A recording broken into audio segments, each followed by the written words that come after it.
here we have the three parts of the main deck, and also the four brass frets which contain parts which have to be put onto the decks. And before we do anything at all, we'll have to go through all the instructions and see which, if any, parts moulded onto these decks have to be removed to make way for brass photo etch parts. In addition to that, because a lot of these decks will be covered with wooden decks from Artworks, we'll need to see if there's anything in the Artworks instructions which require us to remove anything from the moulded decks. And in order to do that, I've started, and these are the four frets which have parts which have to go on to the three parts of the moulded deck. And here we have the forecastle, the quarter deck, and the main length of deck. These actually are flush decked all together, so these parts just fit together. What I've done is I've gone through all the brass etching, and I've made a note of any pieces that have to be removed, any pieces that may have to have a little grinding down done on them, and any parts that the brass fret parts merely sit on top of. So we've made a note of that, and I now know what I'm doing with the photo etched brass. I've also had a look through the instructions from Artworks, and for example, if you look at the foredeck here, the foredeck has a wooden deck applied over all of it except for right in the very eyes of the ship, right in the nose there, and also in the anchor hawse pipes there. You will notice that the wooden deck also covered over the top of the steel deck where the anchor chain runs. Now the anchor chain runs from its hawse there, round the capstan, and down here towards the anchor. Normally in warships this is left as a steel deck without any wooden planking, but in this instance for some reason it's shown as being planked over. I want to have a look at the actual wooden part to see if that section there possibly is removed, and I'll do that just in a moment. But apart from that, there is the only thing that would have to be removed, if that was in fact left as deck, would be the moulded on anchor chain. And here we see it running from where it meets the anchor, back up here, round the capstan and down its hawse. Now if that wooden deck is indeed complete underneath it, I will have to remove that, and I'll do that with a craft knife and files and possibly sandpaper, but we'll let you see that happening shortly. In addition to that, there is it looks like a ventilation hatch up here right between the anchors. There is a brass part for that, but it's flat and larger than the part that's here. So what I'm going to have to do with this part is this, I don't know if you can see it in the camera, but this part comes up, along, and down again, and we'll have to flatten that and take it down so that it's flush with the wooden deck as it's fitted, because the part that goes on there is where's J? Here we go. Is that part there,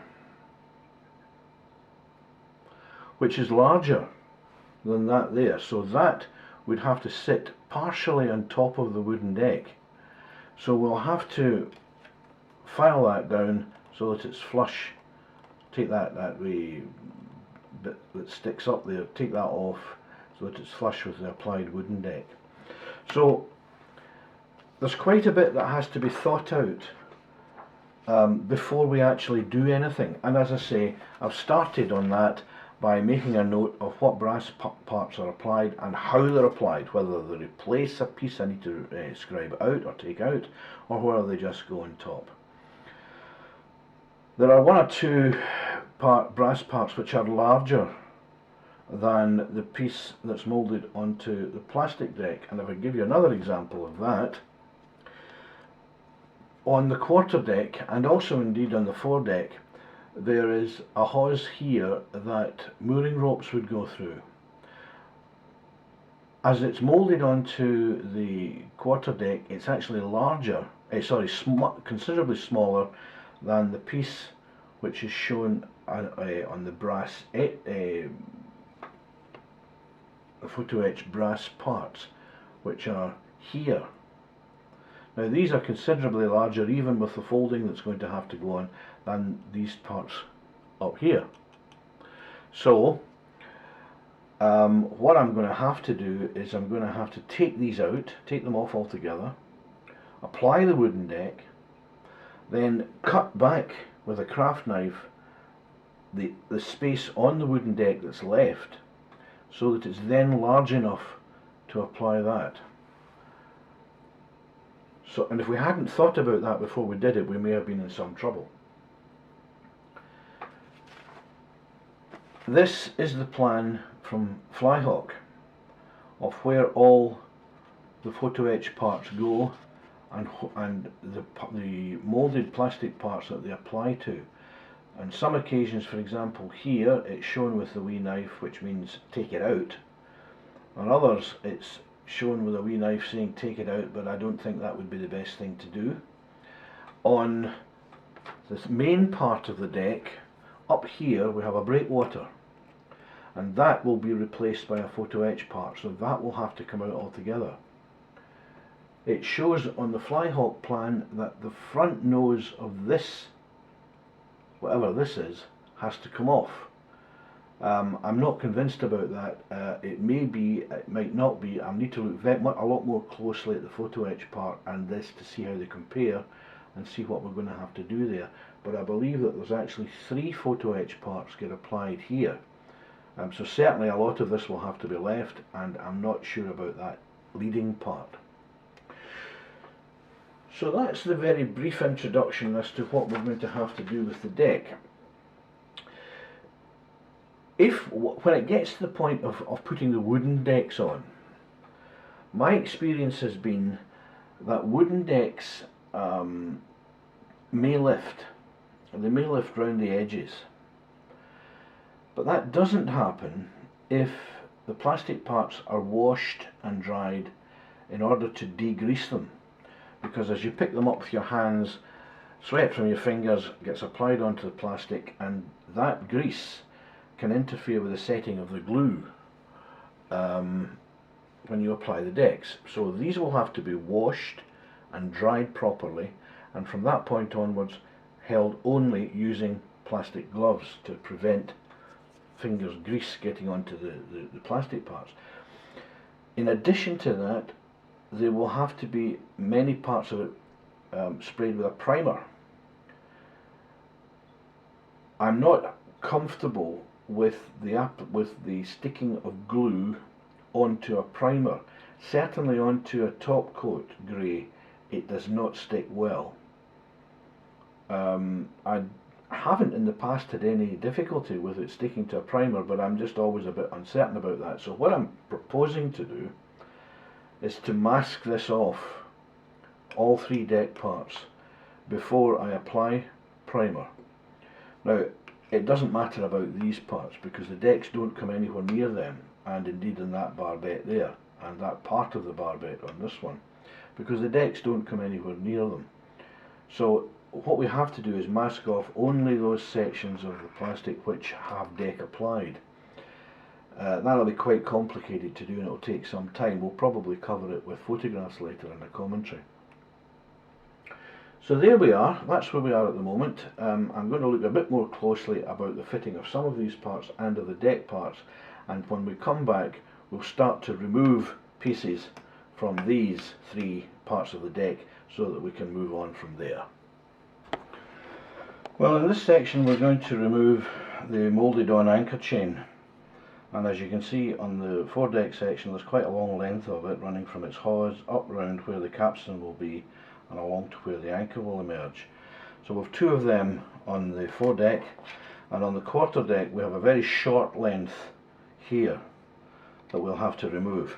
Now both of the wooden decks that fit over these parts are complete. There's no area left out for steel underneath the wooden decks. I'm not convinced that that's entirely accurate, but for the wooden decks we have, we'll have to remove these in order for the wooden decks to sit flush. So we'll now do that. Fortunately I've got quite a comprehensive knife set.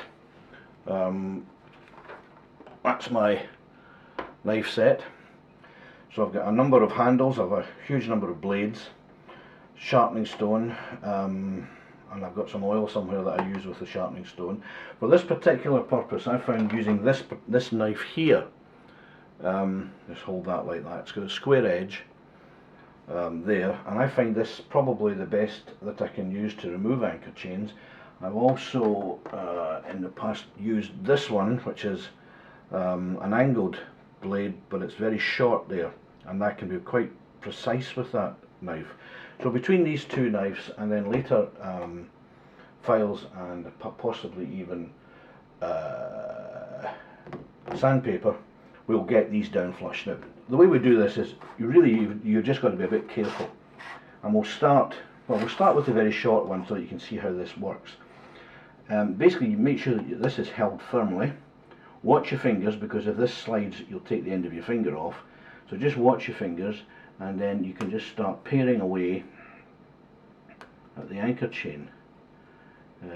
Don't put very much, you don't need to put any pressure on this at all, because these knives are very sharp and will take away the anchor chain without very much difficulty at all.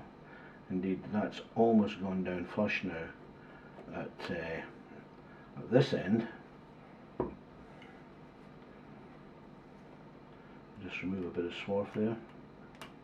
That's it. And as you can see, we're almost down flush with the deck, and that's with virtually no pressure at all. Where it's important not to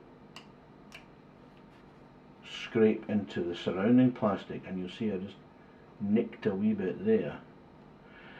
This knife is probably best. So that's gone from one direction. I always find it best to push away with a knife. There are occasions when you've got to bring it towards you or even go sideways, but usually going away from me I find to be the best, and with virtually no pressure at all, because these knives are so sharp, they take away the anchor chain. Let me just pull that bit of swarf away.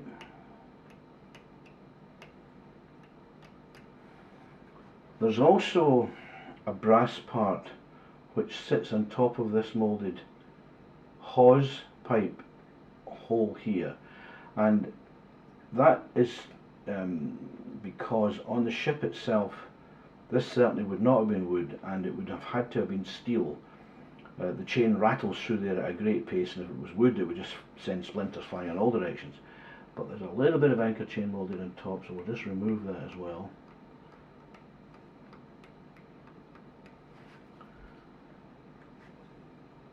And it's fairly easy and fairly quick to do.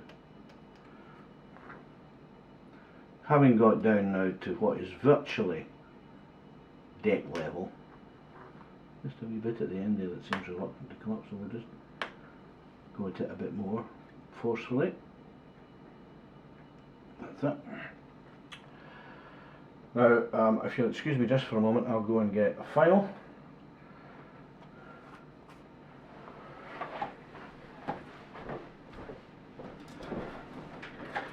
Okay, that's me back. Now, I have a fairly comprehensive set of files. That's just some of them.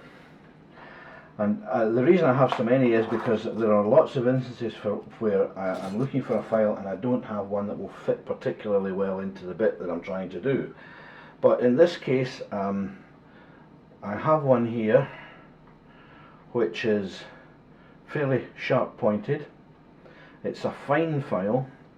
And as you can see, I've used it quite often in the past because we've still got some plastic embedded into both parts of the file. And so now we can have a look at this, and we can just file out any parts, any remaining moulded on anchor chain that's left, and there's really very little. It'll just take me a second or two to do this.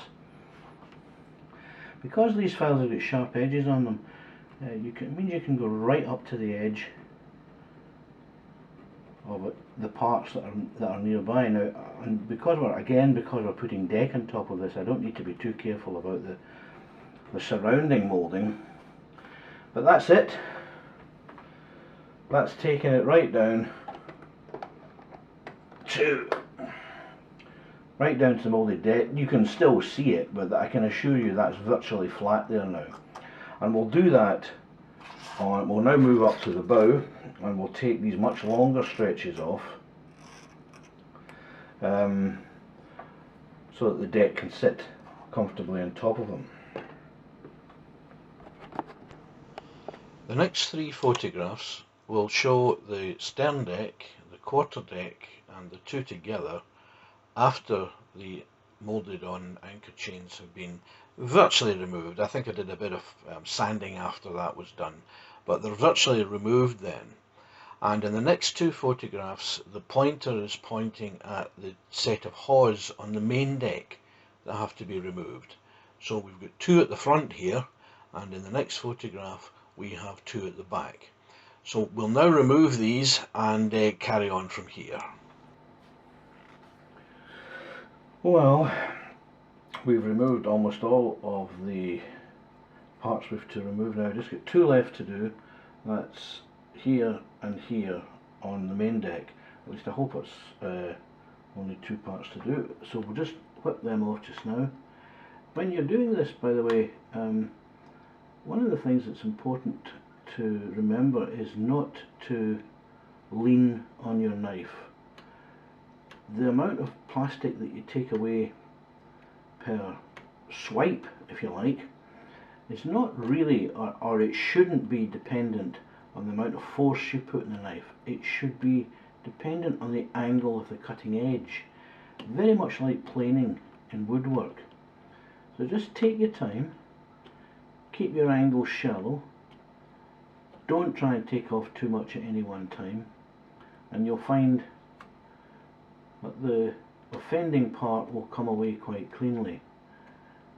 I'm just giving it a wee bit of a side swipe there, because I'm actually, there we are, we're running very shallow now. I'm taking off, hundredths of a millimetre at a time.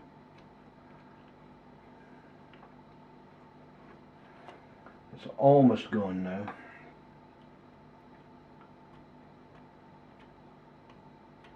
I'll just come at it from the other end. I don't know if you can still see that.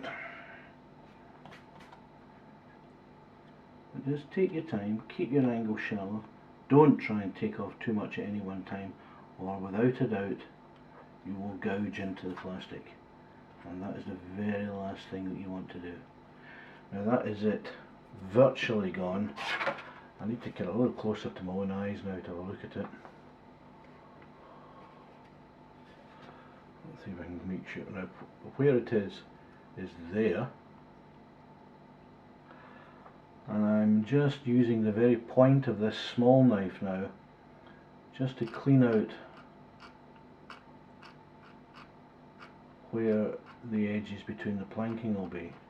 Not that I particularly have to, because this will be covered by wooden deck. In fact, it won't be covered by wooden deck, it will be covered by a plastic photo etch part, and you won't see how clean or otherwise that removal is. But I like to do it properly. Once you've done that, you can actually run your fingers over it, and you can feel with your finger how smooth or otherwise it is. And just to take on the edge there, I just have a couple of gentle taps with the file just to smooth off the edge. So that's that one done. The last thing that we have to do to remove anything is remove this breakwater, and I will look in some detail, let me get my pointer, at what's going on with this part here. According to the instructions, there's part of it to come away, that's this bit right in front, and then E8 and E9, which are on the frets, the brass frets, have to somehow or other be applied to the rest of it. So I'll need to have a look and see if we have to take that away, but certainly the breakwater has to come away. But what I've sometimes found is, and I don't know if you'll be able to see it, so let's turn this round the other way here. On the breakwater you'll see that it's a raised section of steel which breaks the water, or the theory is that any white or green water coming over the bows, as it rushes back, hits the breakwater and gets sluiced to either side. Now, depending on the amount of water that comes over the bow will depend on whether or not that works. But there are bracing struts in behind it. 1, 2, 3, 4, 5, 6, 7, 8 on that side, and 1, 2, 3, 4, 5, 6, 7, 8, 9 on that side. When you come to the photo etch part that replaces that, let me just move this out of the way till we get a decent contrasting black background. Now, G1. G1 is this part here.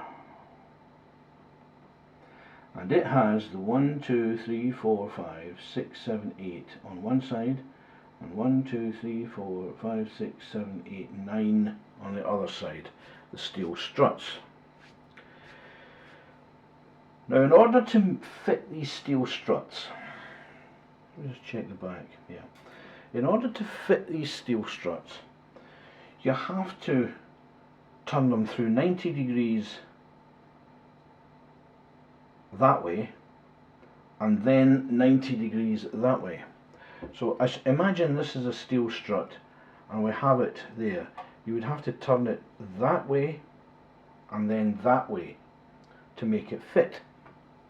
But the join between the strut and the breakwater itself is the tiniest wee join of brass you ever saw in all your life. And in addition, some of the struts themselves are tiny. Tiny. Now, I have a problem with brass when that happens, because as soon as you start to bend these parts, you weaken them. And if you're bending it through 90 degrees in one plane and then 90 degrees in the other plane, that's bending it twice, and you've then got to glue it in place. In the first place, they're so tiny that the amount of glue that you're putting on is sometimes even bigger than the part itself. And it can take away from the principle of having sharp detail, which is why you're using brass in the first place. So, in this instance, I'm not going to replace this breakwater with this photo etch part. I don't think it's doable in a way, for me, that produces a better product. And so I'm going to stick with what's there.